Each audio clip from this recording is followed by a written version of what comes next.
नमस्कार प्यारे साथियों, स्वागत है आप सभी लोगों का मैथ्स में विशाल भारती सर में। तो प्यारे साथियों, देखिए कई बच्चों ने सवाल किया था कि सर आप क्या नाम है, ब्लैक बुक का जो बुक आती है उससे आप तैयारी करवा दीजिए, और कोई अदर भी यूट्यूबर्स के किताब हैं जो उनके बुक से आप तैयारी करवा दीजिए। तो प्यारे बच्चों, देखिए आपका जो है टाइम की वजह से मैं इतना नहीं बना पाता हूँ, लेकिन जो मैं कंटेंट आपको दे रहा हूँ 100% आप विश्वास रखिए। आपके एग्ज़ाम में ही जो है वो सारे पूछे गए हैं, और जो आने वाले जितने भी एग्ज़ाम हैं, इंग्लिश के जितने भी पोर्शंस हैं, जो सेनोनेम्स एंटोनेम्स है, उसका भी मैं यहाँ पर कवर करता हूँ। केवल एक एग्ज़ाम को मैं फोकस नहीं करता हूँ कि आप एसएससी का फोकस कर रहे हो तो केवल एसएससी का ही लेवल का रहेगा, नहीं। जितने भी हैं एसएससी, बैंक, रेलवे में जितने भी आपके इंग्लिश के पोर्शन हैं उसमें सभी मैं कवर करता हूँ एक साथ, ठीक है, ताकि कोई भी आपका छूटे ना उसमें, ठीक है। और जो भी मैं आपको प्रोवाइड करा रहा हूँ वो बिल्कुल एकदम आप इसको नोट करके पूरा याद कर लीजिए, और रेगुलरिटी आप रखे रहिए। क्योंकि आप देखिए वोकैब क्या है, वोकैब आप याद करोगे तो आपको बेनिफिट होगा, आपकी इंग्लिश कम्युनिकेशन आपकी बेटर होगी, आपको मीनिंग पता रहेगा तो आप उसको ट्रांसलेट कर सकते हो, बना सकते हो, सीख सकते हो, है ना।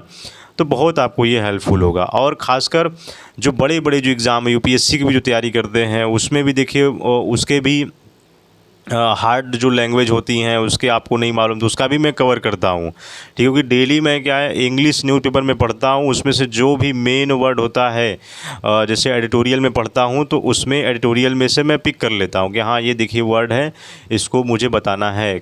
और मुझे नहीं आता तो मैं पूरा नोट कर लेता हूँ, डायरी में लिख लूँगा या रफ पेज पे लिख लूँगा, उसको याद कर लूँगा पूरा, फिर उसको मैं नोट डाउन कर लूँगा। इस तरह से डेली आपको प्रैक्टिस करना है, ठीक है। और जो आपका कॉम्पिटिटिव एग्ज़ाम का है उसका भी मैं यहाँ पर कवर कर रहा हूँ।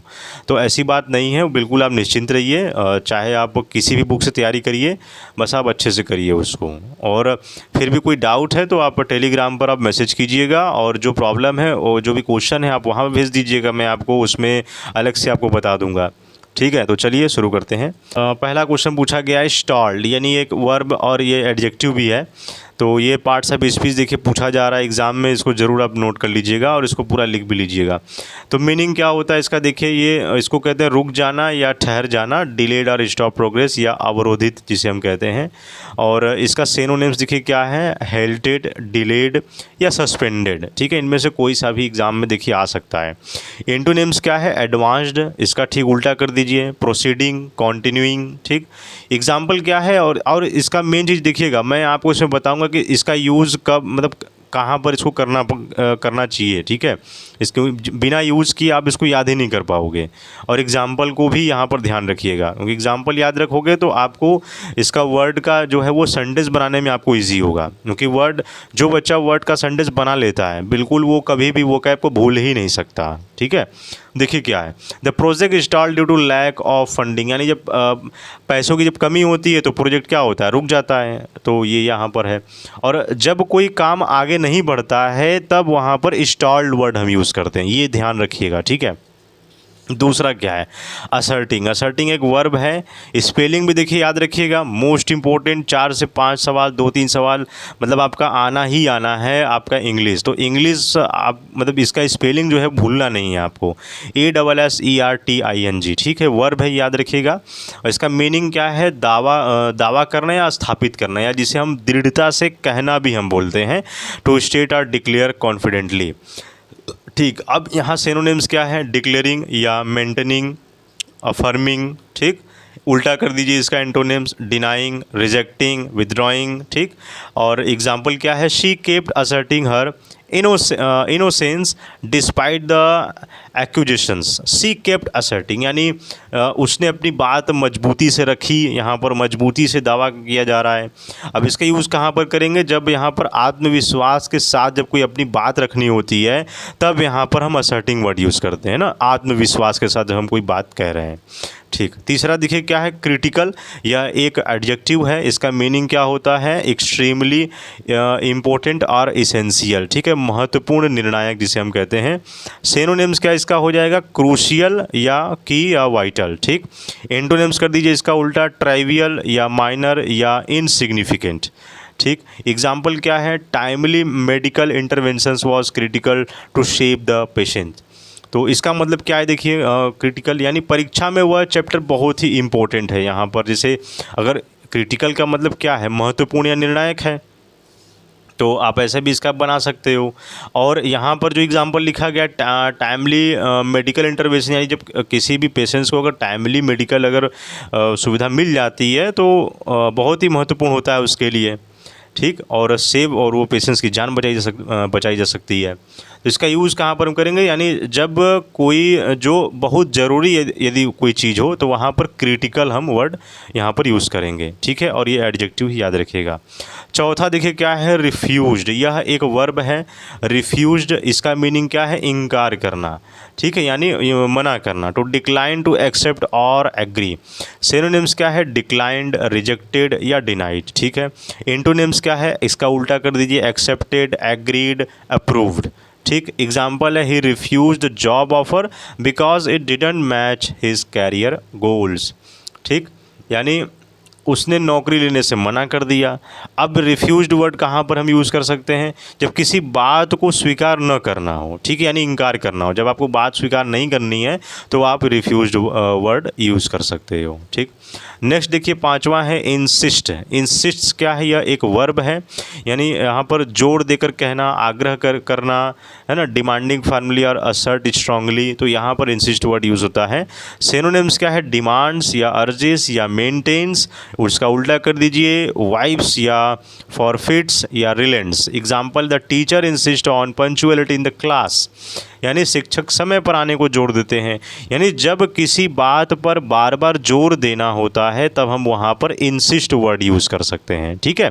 ये बात देखिए है मीडिएटेड, या एक वर्ब है, याद रखिएगा। मीनिंग क्या है, intervene to resolve difference between parties, यानी मध्यस्थता करना ना, यानी बीच बचाव करना जिसे हम कहते हैं। सिनोनिम्स क्या है, नेगोशिएटेड या आर्बिट्रेटेड या इंटरवेंड भी हम इसे कहते हैं। एंटोनिम्स इसका हो जाएगा एजिटेटेड या प्रोवोक्ड या एस्केलेटेड भी हम इसे कहते हैं। इसका एग्जांपल है, she mediated between the two friends to settle the dispute, यानी उसने दोनों के बीच समझौता कराया जो भी उनके अंदर डिस्प्यूट है। यानी जब दो लोगों के झगड़े को सुलझाना हो तो मीडिएटेड वर्ड यूज़ कर देंगे, ठीक है। 7 देखिए क्या है, डिक्लाइंड, यह एक वर्ब है, याद रखिएगा। इसका मीनिंग क्या हो जाएगा, पोलाइटली रिफ्यूज और डिक्रीज इन स्ट्रेंथ, यानी इनकार करना या घटाना भी हम इसे बोलते हैं, और जिसे हम मना करना या कम करना भी हम इसे कहते हैं। और इसका सिनोनिम्स क्या है, रिजेक्टेड, रिफ्यूज, ड्रॉप्ड।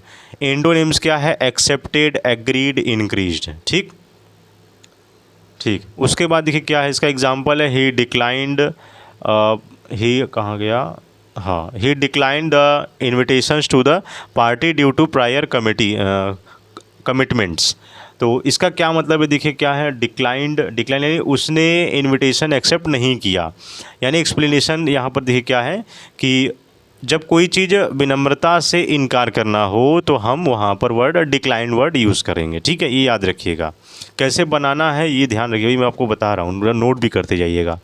8वां क्या है, देखिए प्रोहिबिटेड। प्रोहिबिटेड क्या है, यह एक वर्ब एडजेक्टिव है, इसे हम प्रतिबंधित या मना किया हुआ हम कहते हैं, या ऑफिशियली फॉरबिडेन हम इसे बोलते हैं, है ना। तो सिनोनिम्स क्या हो जाएगा, फॉरबिडेन या बैंड या रिस्ट्रिक्टेड, ठीक। इसका एंटोनिम्स हो जाएगा अलाउड या परमिटेड या ऑथराइज्ड, ठीक। एग्जाम्पल क्या है, smoking is prohibited in all public buildings, यानी होता है ना कि यहाँ स्मोकिंग करना मना है ना, तंबाकू खाना मना है ना, प्रोहिबिटेड प्रतिबंधित है, ठीक। यानी जब कोई चीज़ जैसे जो करना मना हो तो वहाँ पर प्रोहिबिटेड वर्ड यूज़ करेंगे, ये याद रखिएगा। 9वां क्या है, सस्टेन्ड, यह भी एक वर्ब और एडजेक्टिव है। सस्टेन्ड मीन्स क्या होता है, सतत या जारी रखना। मेंटेन्ड और केप्ट कॉन्टिन्यूअस, ठीक है, मेंटेन्ड और केप्ट कॉन्टिन्यूअस ओवर टाइम, ठीक। तो इसका मीनिंग क्या, सिनोनिम्स क्या हो जाएगा, कॉन्टिन्यूअस या अनइंटरप्टेड या ऑनगोइंग भी हम इसे बोलते हैं। इसका उल्टा कर दीजिए, टेम्परेरी या स्पोरेडिक या इंटरप्टेड, ठीक। एग्जाम्पल क्या है इसका, the team sustained high performance through out the season, या जैसे लगातार बना रहना भी हम इसे कहते हैं। टीम ने अच्छा प्रदर्शन बनाए रखा, सस्टेन सतत जारी रखा ना, तो ये हो जाएगा। यानी लंबे समय तक अगर जारी रहना, अगर कोई काम अगर हो रहा है तो हम इसे सस्टेन हम कह सकते हैं। तो वहाँ सस्टेन वर्ड आप लिख दीजिएगा। ठीक। 10 देखिए क्या है, डिटरेंस। डिटरेंस क्या है, यह एक नाउन है, याद रखिएगा। DETERRENCE।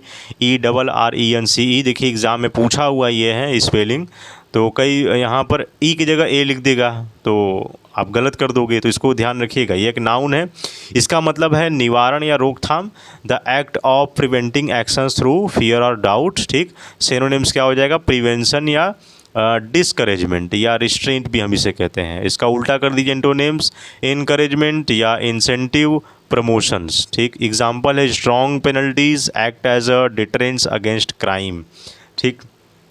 यानी रोकने की क्रिया है, जैसे सख्त कानून अपराध रोकते हैं। ठीक। अब इसका यूज़ कहाँ पर करेंगे, जब डर या सज़ा से गलत काम को रोकना होता है तो वहाँ पर हम डिटरेंस वर्ड यूज़ करेंगे।